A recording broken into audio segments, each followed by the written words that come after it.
Cool. I'm going to let the people in as I do a little intro. What's up? My name is Siobhan. I am the social media manager and community liaison for Edge Studio. So when you hang out on social media and talk on Twitter, etc., you are talking to me. There is a human being who does that. So today is our, I believe, 7th session. As we've been, really? Yeah, because we have been out of the studio for 14. This is our 14th week of no studio sessions whatsoever in our Manhattan space. So in spirit of that and missing people and getting to see people and the mixers we host and things like that, we are just getting together with y'all in not real life, but in a different kind of IRL experience. So to my Zoom left, I don't know where he is in your boxes, is our Chief Edge Officer, David Goldberg. Hello, David. How are you? Hello, everyone. Thanks for joining us. This is awesome. Yeah. Hey, did you guys get an email this morning about this session? Okay. I'm seeing a bunch of people shake their head no. Okay. Well, I don't know. Well, that would explain it. Well, that's great for you guys because we only have 32 people on. Usually we kept maxing out at the 100 mark, so we upped our Zoom capabilities to, I think, 300 people, and we've been close to like 200 people now, which has been cool. So which has been cool, but bananas. More of your questions. Yeah, bananas. Yeah, it's fun. So marvelous. Put a note in my calendar where, aw, thanks, Tammy. Appreciate that. So with that being said, I'm actually kind of jazzed I do a lot of Zoom events in my life, and I'm kind of jazzed for smaller groups sometimes because I get to know you guys a little better. So the way this is going to work is, for those of you who have been here with us before, it's pretty cash. We're hanging out with David today. Last time we had some time with Johnny Heller talking about audiobooks. We will be bringing in more guest stars for this series, as we will do it as long as we need to and as long as we're not in the studio. But in the meantime, we get some one-on-one with our man David today, which is a treat for me, certainly, and I hope for you. And so how we're going to roll is just rock and roll. This chat here to your left, or it's a pop-up, depending on what kind of device you're using. To your right, I'm sorry, should be your right. That's where you're just going to drop questions. Yeah, in the internet universe. Just drop some questions regarding all things voiceover. So that's anything that you would like to talk to David about, be it tech or industry-wise, etc. And I will go through your questions and make sure David gets them. People can add thoughts and contributions in the chat as well. And that's pretty much how we do. And yeah, I think some of you have asked about the process of this, and it's pretty simple. When you ask a question and Siobhan reads it off to me, then really quickly I look on Google, which is the cool thing about Zoom. You guys can't see me doing it, and I find some answer and I just read it off. No, I'm kidding. Totally kidding. Okay, so as you said, the way to roll is to rock and roll, which is a very cool expression, Siobhan. Let's all thank Siobhan for organizing these Ask Me Anything questions, or Ask Me Anything sessions. And yeah, let's move on. Yes, and you all are muted for reasons. We've all been using Zoom. We understand it's most efficient to mute you guys, unfortunately, but it's not because we don't love you and want to hear your voices. It just manages the chaos a little bit better. So when I see your faces, it's great. You can like give me jazz hands, and someone clapped. Alexis was clapping. You guys are wonderful. So welcome. Let's get into it. Carol, do you think, Carol's like just going for the jugular. Do you think incoming auditions are diminishing, David? What do you think? No, I don't think so at all. I think that they're diminishing in terms of being live. In other words, very rarely will you actually go to a live studio, a commercial studio space and record your audition. Most auditions are being done from your home studio, but now there's more work out there than ever before, and therefore there are more auditions than ever before. Easy. Yeah. Carol, do you have you been experiencing a lessening of auditions? Is that something you've been thinking about? Or yeah, actually I'll unmute you. I've requested your unmuting. So then you have to unmute yourself now. Yeah. Hi, Carol. I'm certainly on voices 1, 2, 3, and that really has gone way down. Voices.com seems to be coming. Agents, not so much. So, I mean, certainly when the shelter at home began, things slowed down. I mean, the entire world slowed down. And the first week that we were mandated to be out of our offices in New York City, our studios in New York City, rather, I mean, the phone didn't ring. I mean, you know, it was like we were dead. But it has come back, and it's come back to a very respectable level. So I hope that you find the same soon enough on Voice, you know, Voice 123. The work is still there. And what's interesting is, and this came up in conversation yesterday with someone, clients have who had sort of stopped their work and were hoping to be able to even come to a commercial studio like our studio in New York City, have just adapted a new way of working, and they've become okay with Source Connect or Skype or working via Zoom or telephone patch or just leaving it with us and saying, you know, do your thing. And so yeah, I think that things will come back as they were. I don't see any signs that they won't. I can't tell you exactly how long it'll take, and who knows, you know, what happens in the future, but the work is still there, generally speaking.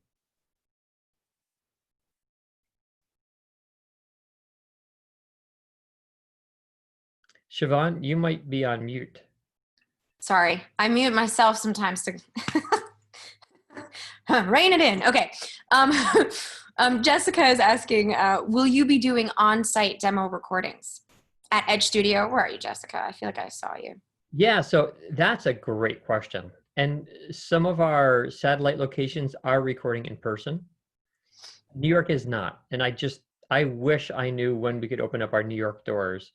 There has been talk by the governor of New York that we may be able to very close to the end of this month. We've also heard reports that possibly early July. But who knows, you know, maybe a second wave comes and Governor Cuomo of New York State says, you know what, we're mandated to continue being shut. I don't want to even venture a guess. Trust me, no one will be more excited about opening up their doors again than me. It's very weird to have a whole floor in Times Square sitting empty. It's a very peculiar feeling. But you know, as soon as we are open, I'm sure everyone will know. I'm sure we'll send out some newsletter or let our New York folks know that we're open, our doors are open, and we are ready to record again. Yeah, Jessica, the unfortunate thing is, like, I mean, we agree with the shelter in place. We want to protect people's lives. And we, until, you know, New York, we're kind of tied to what we're tied to, which definitely, if potentially you're waiting to record a demo, I totally understand how that's slowing your process. But definitely, if any of our folks here are students with us who have a delayed demo experience, please be in touch with your education advisor about strategies and thoughts for how to move forward and not feel like you've slowed down. You know, like, please let us help you feel good about where you're at in this climate that we're living in. Yeah, well, let me further that with two things. One is, even when when we are allowed to open up our doors, as the business owner, I may not. In fact, I closed our business down a couple of work days before we were mandated to be shut.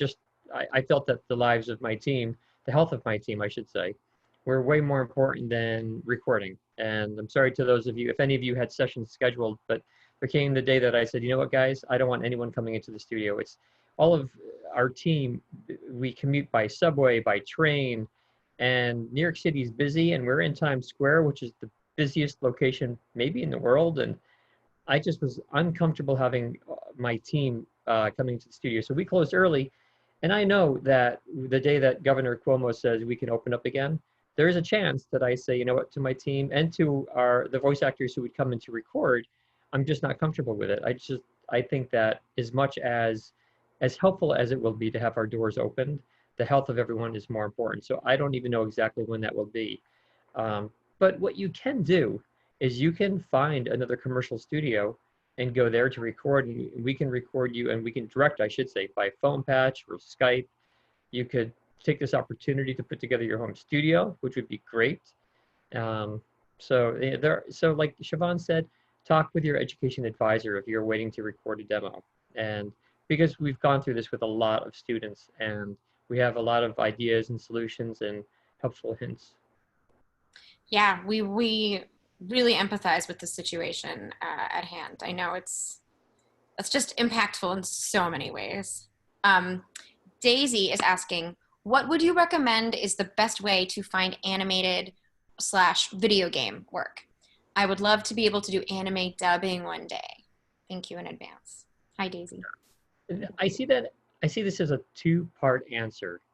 The first part is to really understand, to make sure you understand your strengths and what type of roles you'll be best for. Because some voice actors are way better for animated movies, whereas some are better for cartoons, whereas some are better for scholastic e-learning and audiobooks and talking toys and video games. I mean, there's just so much, so many different types of work out there and so many different roles. So ensure that you know your strengths. And then I would work with someone who specializes in animation, like Jay Snyder, who is on our team, who knows this industry inside and out. He lives and breathes animation in every conceivable way, and let him direct you, let him assess where you would be most marketable, and then he can point you in the right directions and have a marketing consultation with him or something. Now, certainly, you can just join any of the online casting sites. You can go to anime conventions and make contacts, and you can do marketing, say the old-fashioned way like that. But then you have more competition. And 99% of the time, and this is true for any voice actor, if you know exactly where you are most marketable and you pinpoint those particular clients, then you can help those clients more effectively and they're more apt to hire you. You're more apt to be successful, way more likely. So that's my suggestion. Work with someone who can really steer you in the right direction, understand you, your capabilities, your interests, your strengths, your voice, figure out where you belong in this industry, the types of clients you should be going after, even tailor your demo toward those particular clients, and then go after those clients. Yeah, to piggyback off of that, there's nothing like working with a professional who is able to help you identify strengths that you didn't necessarily know that you had, especially in terms of animation and what it means to really create a character, which is Edge Studio focuses on character creation as opposed to, voice matching or trying to kind of do something that we've already seen that exists, but how do you create something showing all that you can bring to the table when you're working on booking animation and video game work. Okay, Kimberly, I love this. What did Johnny Heller mean by "don't do crappy books"? How do you determine that? Yeah, Johnny knows better about crappy books than anyone because he's seen so many manuscripts come in, and he's amazing, and he's able to he's at the point in his career where he can turn down work. And so if something is crappy, of course he turns it down. By crappy, and let me answer your question, by crappy, I believe he meant poorly written. But I think crappy can mean a couple of different things to different people, right? Maybe it means crappy subject matter, which some people are not into recording erotica, for example. Who knows, But I do think that he meant just poorly written books. The thing with a poorly written book is that, number one, you can't do as good of a job just because it never sounds as good, right? I mean, you can do the best you can and you can make it perhaps better than it should be. But still, if you're dealing with poorly written grammar and, that's what you're going to read. The other thing about a crappy book is if it's not written well, it is harder to read. It typically takes you, the voice actor, a longer time to narrate the book. Because you get halfway into a run-on sentence, you realize that it is a run-on sentence. You need to go back to the beginning and start again, and now you have another pickup, and then another edit. Everything takes longer with a crappy written book. But I also believe that when you're brand new to voiceover, if you can get the experience, I think that's there's something worthwhile investing the time into a crappy written book. Don't tell Johnny I said that. But at some point, when you're brand new, you take what you can get and you do the best you can. And I will say that working with a crappy book is an amazing educational experience. I mean, it's the harder job to do, right? It's way easier to read a well-written book. So you're starting with something that's really hard. So you're being thrown into like a level 301 when you really should be reading level 101, and being forced into that caliber work, that the difficultness of that work is time consuming, and you'll be inefficient at it. But you will learn a whole lot. So if you're new, I'd suggest taking on that book. I also, to piggyback on that, feel that, when you're working in ACX and it's like all kinds of folks putting their books up, working with someone where, yes, you can hopefully discern like the quality of writing, but also if that person who's booking you is passionate about it, if they're involved and invested and excited, and, whether it's a crappy collaborator or not is also going to be part of the deal, because it is such a wide gamut of folks who are on ACX. So, these are things that I think he just really wants you to discern what's worth your time. Right. Right. And our time is so valuable as freelancers that I think that's part of it too. But yes, if you want someone who has opinions, talk to Johnny. Yeah, but another thing about crappy books is that they may not sell as well, and unless you're being paid to complete the book, like an hourly fee or a per finished hourly fee, then you're probably working on royalties. So if it's a crappy book, maybe no one purchases the book, and then you're not making the money at it. But again, I would chalk that up to practice. It's just a solid educational exercise, and so you'll learn a whole lot. Okay, from Angela. Super specific tech question. David's your guy. Has anyone had trouble with Bluetooth wireless devices in their home booth, like a keyboard or mouse, causing noise in recordings? And has anyone had success in mitigating this? David, have you experienced this? I have. Okay. From the day I built my first studio, which was sort of in my college dorm, I've hated wires. They get tangled, they're annoying, they're ugly, and I remember all these years ago with my first studio, I used to have this fantasy of like a wireless studio. And as things have become wireless over the years, I've tried virtually every wireless thing you can possibly imagine, including wireless mice and keyboards and stuff. And right now, every keyboard I use, every mouse I have is wired, because there's just one less variable to go wrong. I feel like I've gone back in time. My sons look at me and think, Dad, why do you have like wired headphones and wired mic and wired this and wired that? And like I said, it's one more variable I'm mitigating a variable that can, screw up the session or something. I have certainly heard noise come through various components, whether they are Bluetooth or sometimes even wired. And it's been interesting sometimes along the way. Different mice or keyboards make a different sort of pitch, like white noise or pink noise in the recording. And I think sometimes things are just not compatible. Sometimes it's the wire, if you are using a wire. Sometimes it's the frequency. Sometimes it's the combination of things. Sometimes it's just an earth, like a grounding issue. There are all sorts of things that can go wrong. The best person to speak with about that, I would suggest, would be Dan Friedman. Dan Friedman is a voice actor, full-time voice actor, full coach in voiceover, and amazing studio owner, studio technician, engineer. He's like everything in voiceover. He really shines in the tech area. So if you have specific questions, I would speak with someone in our office and see what you have to do to get him a question about that, if he takes on consultations or something like that. But he is really the person to speak with. He does do consultations for home studio.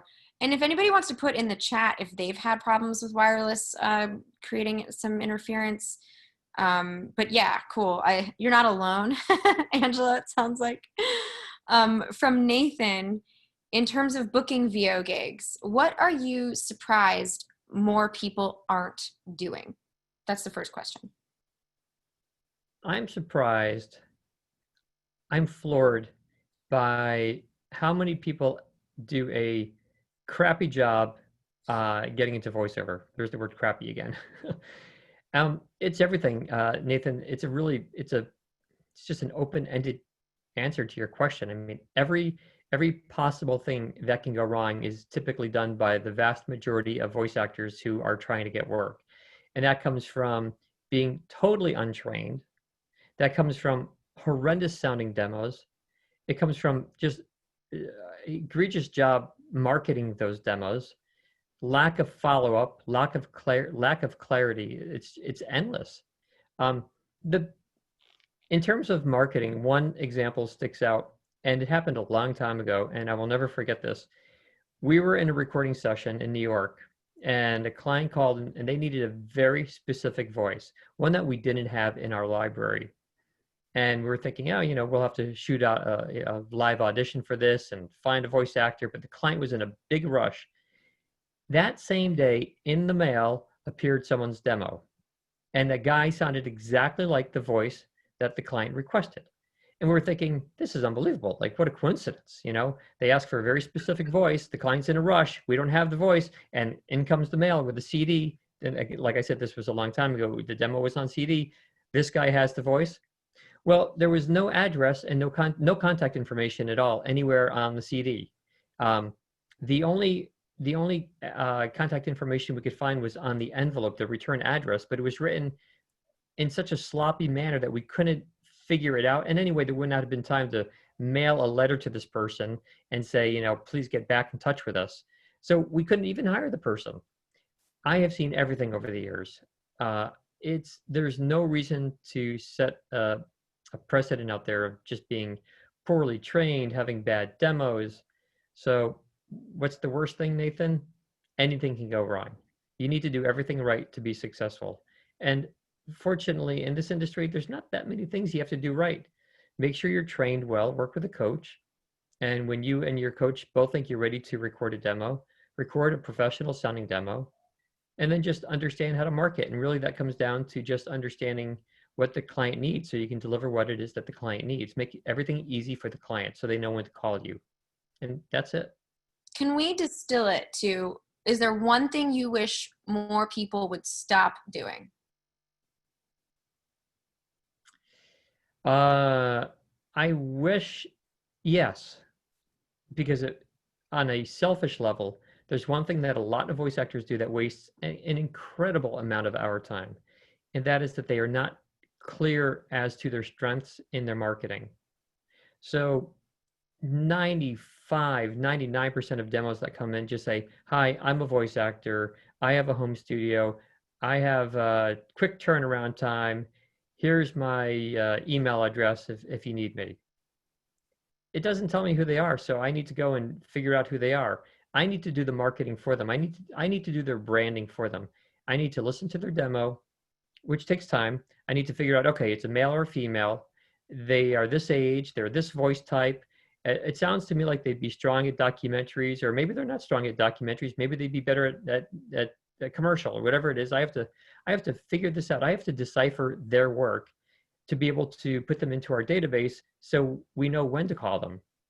If someone's just a general voice actor, that's like you getting flyers in the mail from businesses that say, hey, we are a business.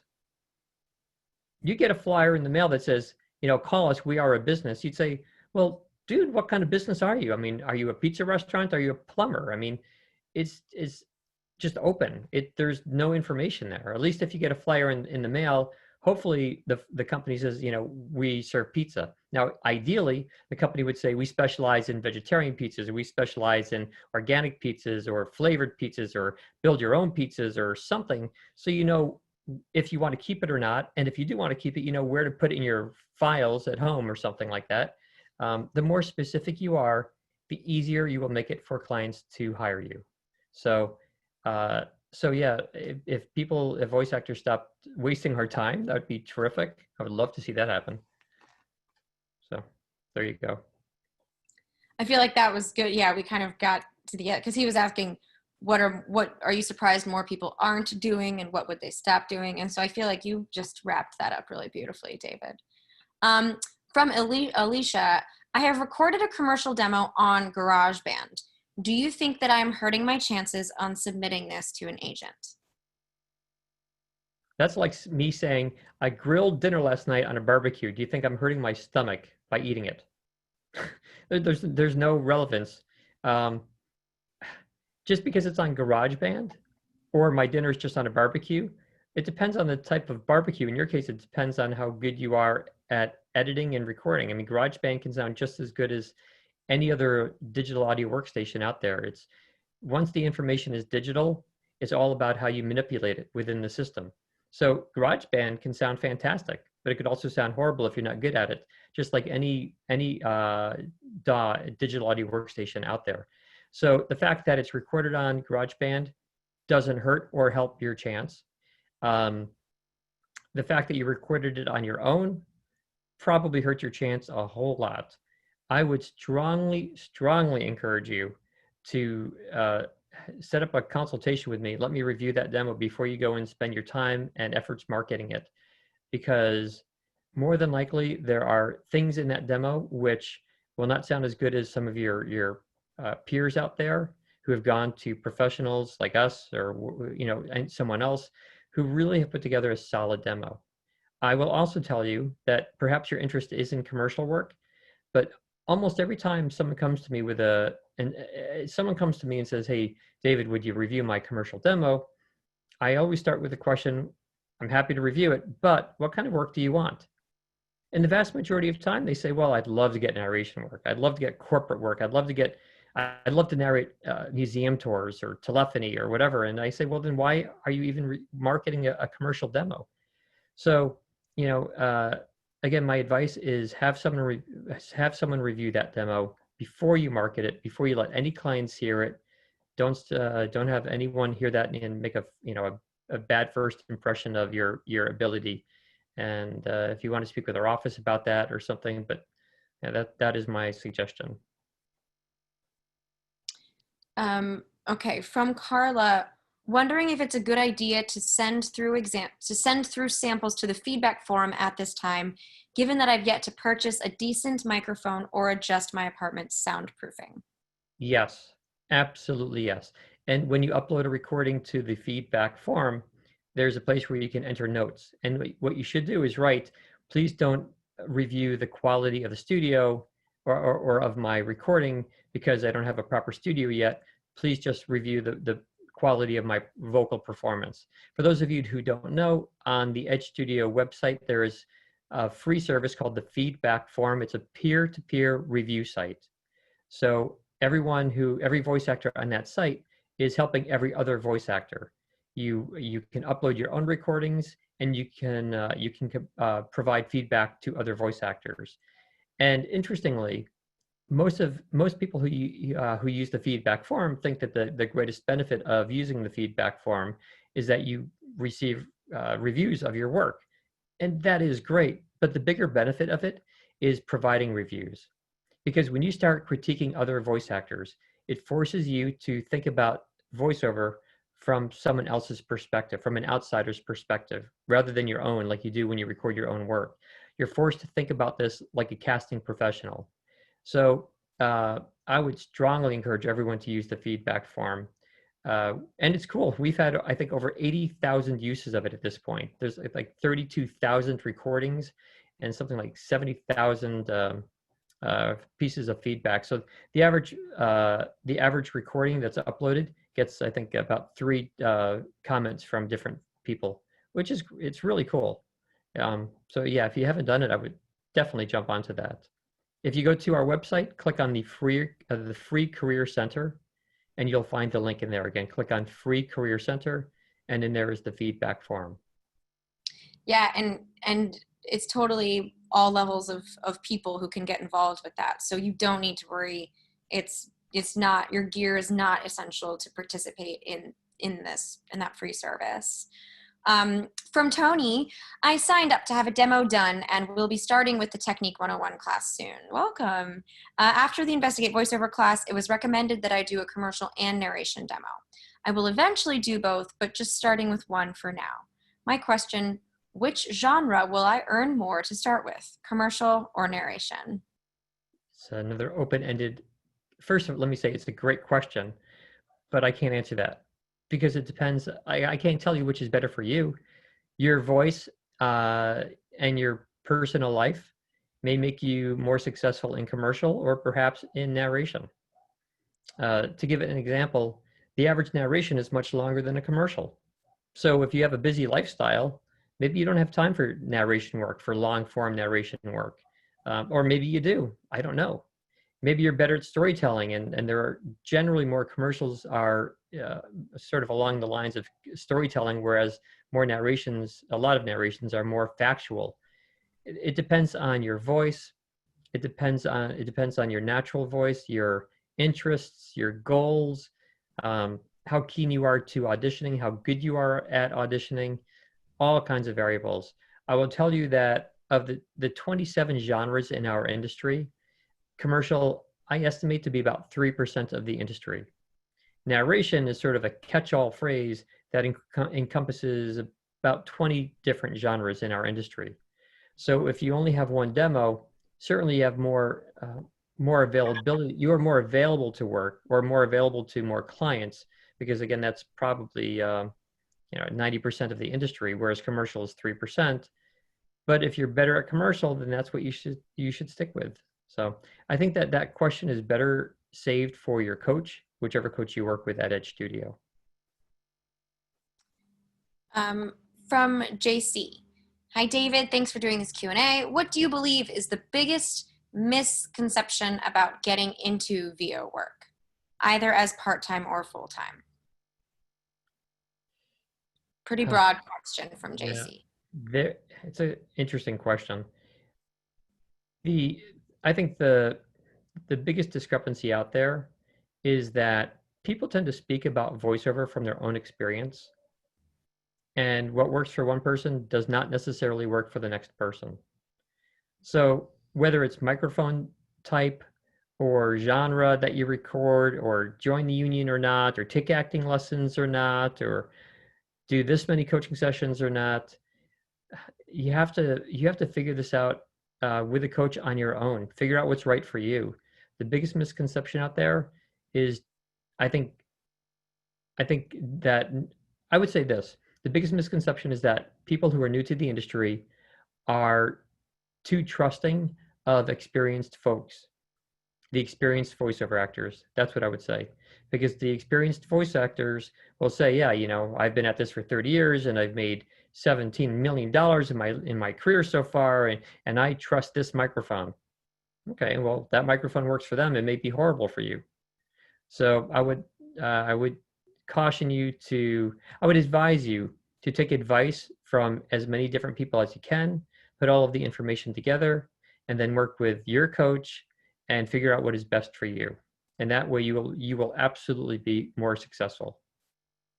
That was actually something in the before times at the winter mixer that we had at Edge. Our engineer, Kevin, for anybody who knows Kevin, love Kevin, he said, he was like, what I love about these events is that you have really seasoned voice actors, and then we have people who have their first time in the booth was at our open mic at the mixer, and they'd never been there before. And he said, what I like about this is that they can actually learn from each other, because the new folks are like talking about online marketing and Instagram and things like that, and folks who have been doing this for years and years and years who don't necessarily do that or need that could still take something from these younger folks or newer folks or whatever. So you have a really nice mix of people kind of learning from each other. And I think that, yeah, to David's point, things change so rapidly in this industry that it's true. Someone's experience from before is going to be really different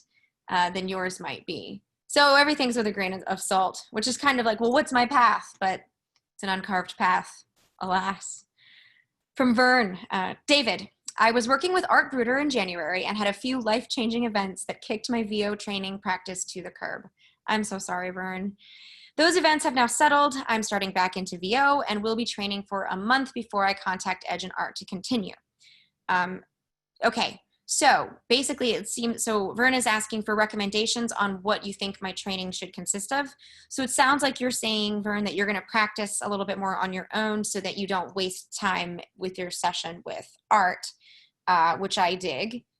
So David, what kinds of things should Vern be getting up to on their own? Uh, Let me piggyback a word you just said, Siobhan, the word dig. Um, I'm not sure if I dig you practicing on your own unless you know with absolute certainty that you know what to listen for. If your ears are not trained yet, then you'll be practicing at home and reading things in a certain manner, and then you'll have a month's time to practice and reinforce those manners, and then you'll go work with Art, and Art will say, man, you keep hitting the wrong words, and well, you've been practicing for a month hitting the wrong words or doing wrong whatever it is that Art thinks can be corrected. um, if you're absolute certain that your ears are that of a casting team. Oh, sorry, let me shut off my phone. Sorry about that, guys. If you're absolutely certain that you can hear as well as a casting director, as well as a coach, then absolutely practice on your own. If you're not sure, then I would not. And I would actually begin working with Art now. And maybe take more time between each coaching session with Art. Space out your coaching sessions more.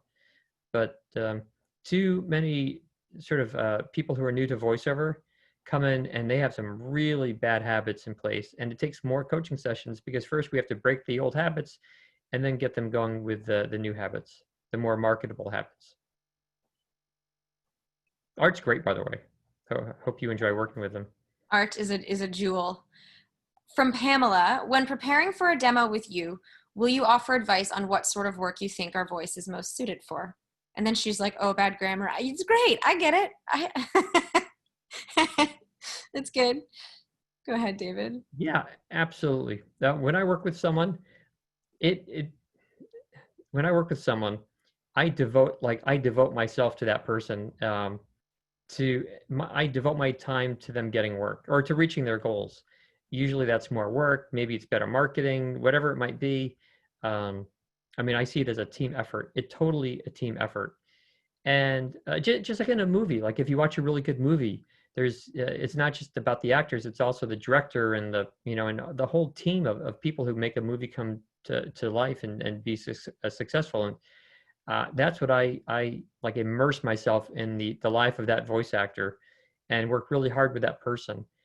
And maybe I go overboard, but it'll be 3 a.m. and I'll just shoot up out of bed and think, oh, I have a great script for someone. And I'll write myself a note right then.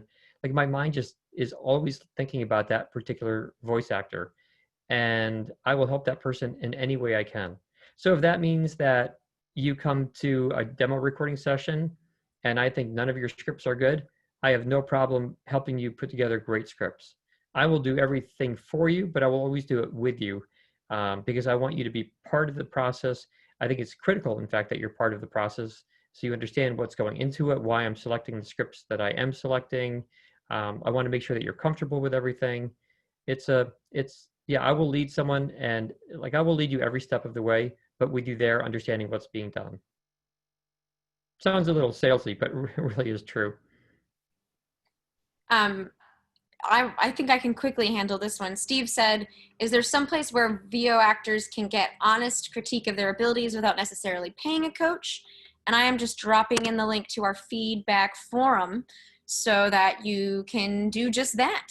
But otherwise, yeah, when you want to work with professional peeps, they charge, because ideally one day if someone needs your services, they're going to pay you too. That's how the money tree, it's just how it works. From Amy, does the demo special you're running right now include commercial demos? The answer is yes.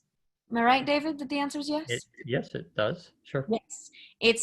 And I will drop the links for that too. We have a demo special running to work with David right now.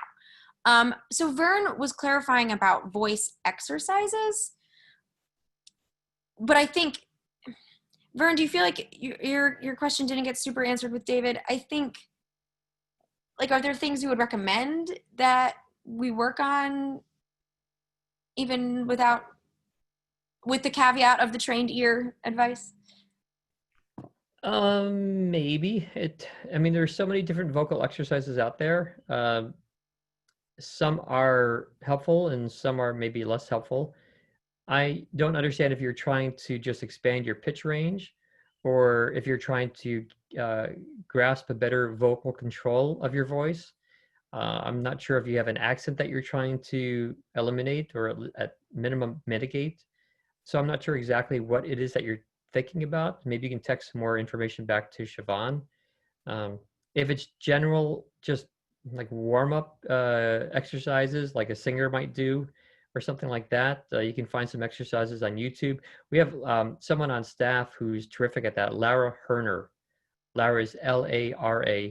Her last name is Herner, Hirner, and she is a full-time voice actor, speech pathologist, and merges those two worlds together and helps a lot of voice actors just understand how to better use their voice and have better breath control. And so I'm not sure if that's what you're looking for. I don't know if you're looking at exercises to eliminate popping or sibilance. So it's really hard to say at this point.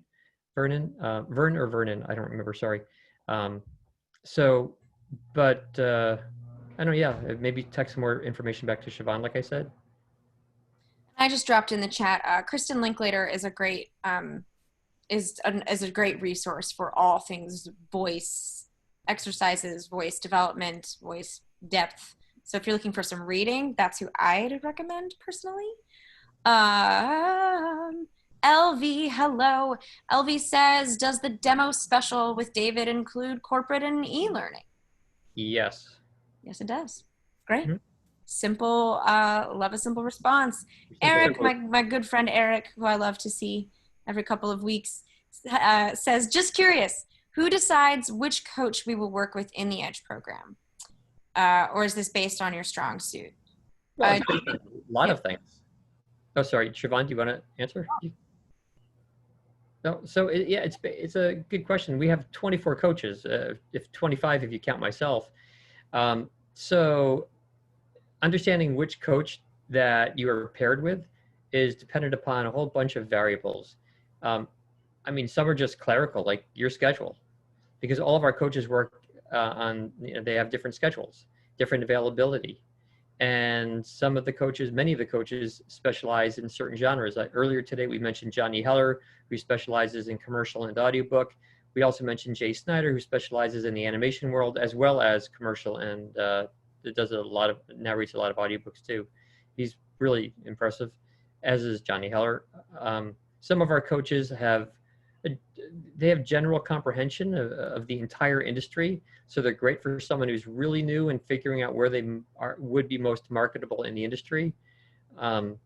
So some of the coaches work live in, face to face. I mean, that's not quite possible yet with the COVID-19 shutdown, but that will more than likely be available at some point in the future. Some are remote.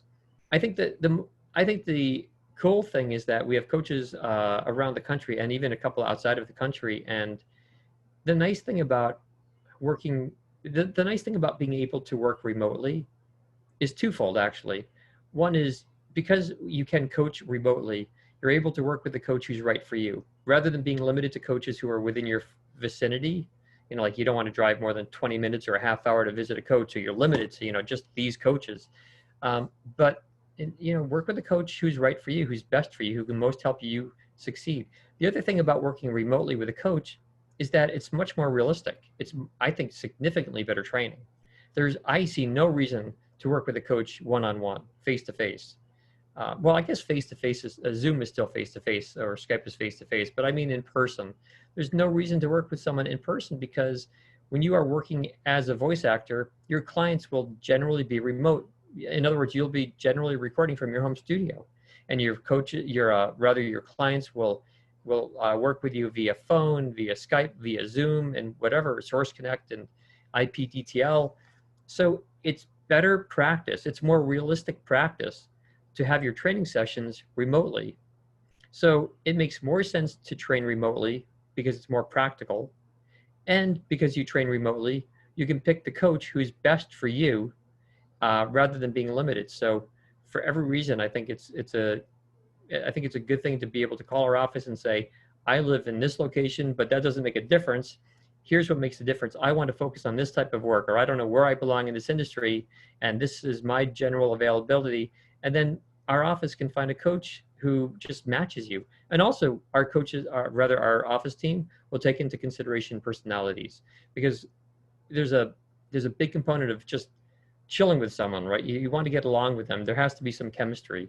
And when you find a coach that you just feel comfortable with, that you can open up with and be vocally free, it's great, because then you can really learn a whole lot more. Another point, some coaches are very specific with their direction. Some have a nicer way. Some have a really good way of putting a nice spin on everything. So I think it depends on how thick your skin is. Are you able to take feedback well or not? How quickly do you learn? That's what our team does. Like they will work with you and figure out these 3 or 4 coaches might be best for you based on all of these variables. Here's a page to their bios. Why don't you pick 1 or 2, and we'll try to set something up for you. I was on the education team for a while before I became more freelance as I am now. And what I appreciate about Edge is that the purpose of the education advisor is to look after you and have a relationship with you and be sure that you are paired with someone that meets your needs. And I have changed folks too when they're like, hey, Siobhan, I want to talk to you. It's not that I don't appreciate who this coach is as a person. I just don't know that we're vibing the way that I would need. And we've moved people, been like, cool, well, let's figure that out. There's no reason for you to be unhappy in this in this world of voiceover. We do it for the love, but we want to love what we do. So so that's important to us. And there was another question that was maybe on the piggyback of that. Yes, asking about the demo special, and it's going to expire soon. It expires this week. And Joe's saying that he's not ready for it. Can I pay now and take advantage of it later, or will the special occur again? Pay now and you can take care of it later. For anybody who has bought something with Edge and is like, oh, I bought this thing, I haven't used it, you can. Write to me. I'll set you up with who you need to talk to. Our stuff doesn't expire. We honor all of your purchases. So yes, so that would be the way, because I don't know when we will be offering it again, to be honest. Yeah, you can sign up now and use it whenever the time is right for you. That's totally fine. Okay. I'm gonna go to Nathan. What's one of the best ways to hustle and find actual paying gigs? Not just going on audition sites, but going directly to potential clients, for instance? Yeah. That is a terrific question, and that's a marketing tactic that we take here at Edge in our production department. So find a client that you want to work with and learn as much as you can about that client. Do your homework and literally wine and dine them. Call them up, schedule a lunch with them if they're in your area, schedule a remote lunch if they're not in your area, and target a demo. Let them understand why you are contacting them, why you think that there could be a good fit. And then when you speak with them, whether it's in writing or by phone, don't do the typical marketing thing. Don't just say, hi, I'm a voice actor and I'd like to work with you. Rather, let them know that you understand their business and their needs and that there might be a match. And you'd love to find a time to just kind of shoot around some ideas, explore some options, and see if it makes sense for the two of you to work together. Because if they are recording voice actors, then they need you, and you're recording for clients, so you need them. But is it the right match? Have a discussion about them. Instead of just doing like the as I explained earlier, the typical, hi, I'm a voice actor, I have a home studio with fast turnaround time, I'd like to send you my demo, here it is. Don't do that, because they probably get a lot of voice actors demos like that, like we do, a whole lot of them. So again, just target someone, put all of your focus on them, explain why you're reaching out to them, compliment them. The compliments go a long way. Just a one-liner, your company is awesome, I have your products, love it. And my voiceover business narrates the types of things that your company seems to use. Is there a time that we can find a time to talk on the phone and toss around some ideas? Okay, Jessica, if I get the 3 coaching package, do all 3 sessions have to be with the same coach? David, do you want to tackle that? Sure. I don't think so, but I'm not sure, and I should know. It's what I would say is, if it depends on your needs. If you're working towards a demo, if you're getting 3 coaching sessions Yes. towards a demo, you're going to want the same coach because that coach will direct your demo.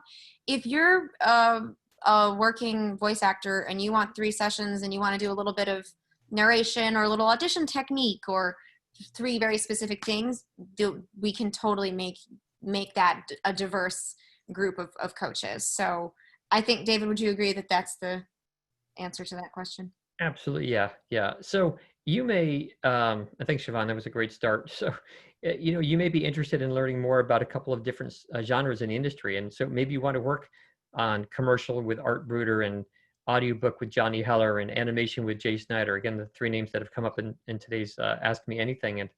And yeah, that's absolutely possible.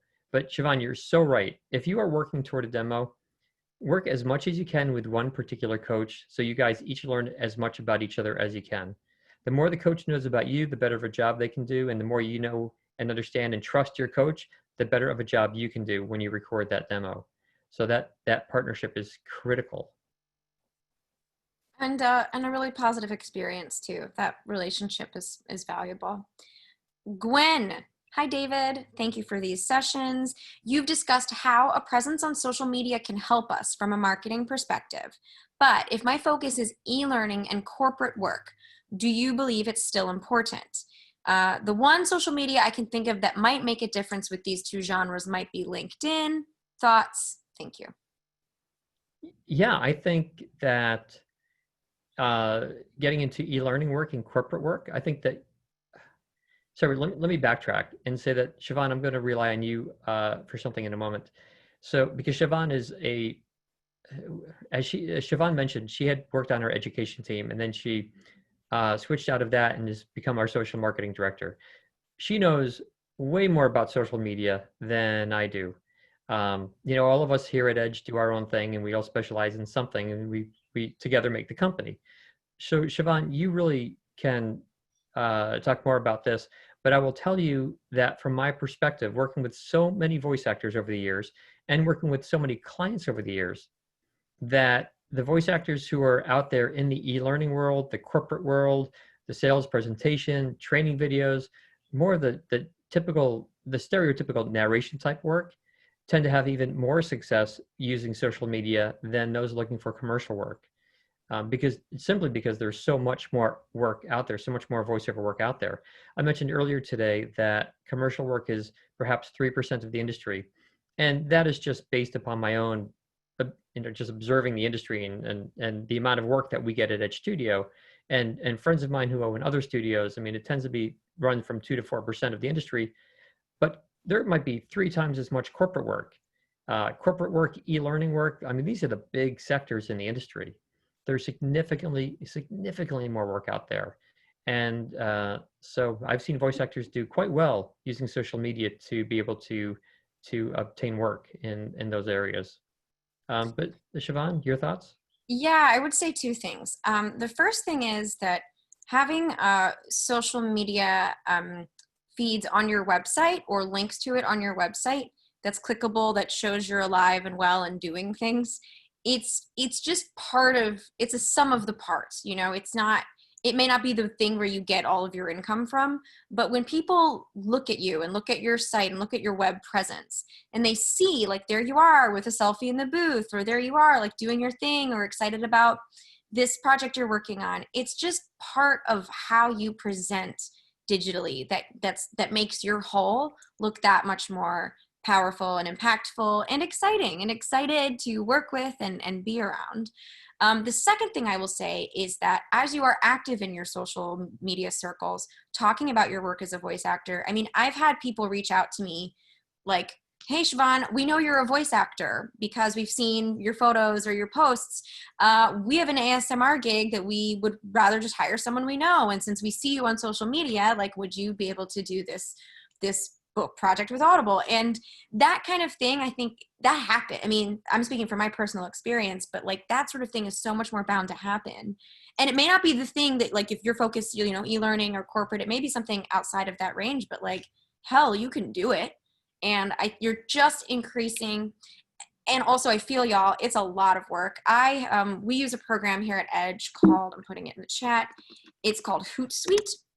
And you can schedule posts on Hootsuite. So if you're like overwhelmed by social media and I don't know, I don't want to do it every day, you forget, you get a subscription to Hootsuite, and then you can spend 2 hours and schedule posts for the next several days or the week, or you're going to be on vacation and you don't want to be on social media, so you can schedule things out. And I don't think you have to post every day, but posting a couple of times a week, 3 to 5 times a week, I think is important. And it's all about how your brand is out there, your content, and one of our students, Natalie Hitzel, she's booked so much video game work, and she's constantly sort of posting images from games she's worked on, or characters she's interested in playing, or sometimes inspiration for a character she's going to be playing, and that kind of thing. When clients see her posting inspiration for a character she's beginning to work on, when potential clients see that, they're like, wow, what an interesting creative person. Seems like a hard worker. It's just another way that we can learn about you and your brand.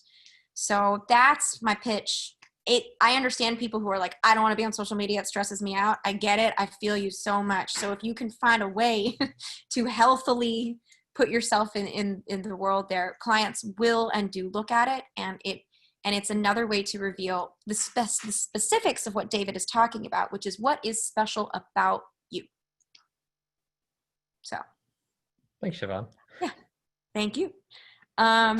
Okay, and Gretchen's saying, I'm over 50 and have purposefully avoided social media for privacy reasons, but I plan on becoming a voice actor. Is there a way to put myself out there just as a voice actor? Absolutely, Gretchen. You will see, and in fact, probably folks in this room right now have VO-specific Twitter handles or Facebook fan pages or Instagram accounts. You don't need to post anything political. You don't need to post your dietary restrictions. You don't need to post your pets. You can just post about all things VO. And what I would say, actually, the advantage of that is keeping it positive, uplifting each other, making friends on social media, commenting on congratulating them on their gigs, being part of a community as a voice actor can be a really positive experience for social media. And I think that's what I like about it, actually, is being able to cheer other people on and getting to know voice actors, especially now, actually, getting to know voice actors in different places. So with that, okay, I hope that's super helpful. Good information. Yes, thanks, Gretchen. I appreciate that. With that, I know we're hitting the 2 o'clock mark. If folks want to drop in any handles for their socials, I will make sure that I'm following you, and I'll put you in a little follow post tomorrow to make sure everyone in this room is following each other. Major help with branding. Jessica, yeah, we should. We don't have a branding class in the docket right now, David, but we absolutely should have a branding class in the near future. That's a good idea. It's a really good idea. Well, I mean, it's covered in our Marketing 101 class, and we have a whole series of Marketing 201 classes. And sometimes the 201 classes talk about branding, but it's not an entirely dedicated class toward branding. And I think it's more than just branding. It's really ensuring that the client understands your difference, like your differentiation, and what you can bring to the table. So, yeah. So, Siobhan, we'll talk with the education team about that. And with that, here are the current sales and fun things we have going on at Edge. So the ad agency casting process for folks with questions about agents, what to do. Jennifer Sims is an incredible instructor and casting director who will be able to break that entire process down for you. David Goldberg's demo special, which we've been kind of chatting about, it does expire this week. So pop in and check out that link to get some sweet, sweet time with David. And finally, for just being here with us, $25 off any coaching session with any coach in our studio. Follow that link and just use the code AMA. Yes, wonderful. Thank you for your handles. Exactly. We will be found. Well, if you're not following us already on Twitter, we are Edge Studio. And then on Instagram, we are Edge Studio VO. But all that is to say, I'll make sure I'm following you guys. And please keep in touch. Come chat at me this week anytime. Thank you for coming to our sessions. We appreciate you being here. If you want to save the chat, if there was anything valuable in the chat, you can click that little ellipses and you can just save it before I log out. This will be available on YouTube. I will be uploading it this afternoon, so I'll probably post it this weekend. Thank you for being here. We really appreciate having you. Do I have anything else I need to say? Yes, our next session, I can't even believe the words that I'm saying, but is July 2nd, which doesn't feel real, but July 2nd at 1 p.m. we will be back just hanging out, talking more VO, encouraging community and conversation while we miss seeing your faces. Thank you, everyone. Thanks for joining us. And David? Yeah, Siobhan, thank you again for putting this together. And thank you, everyone, for hanging out with us for an hour. It's been really fun. Great questions, too. Yeah, really good. And seeing your faces is it's a highlight of our week. We've talked about how this makes us feel great. So thank you. Mwah. Be safe. Wash your hands. Yes, and be well. Be well, my people. I appreciate you. Bye.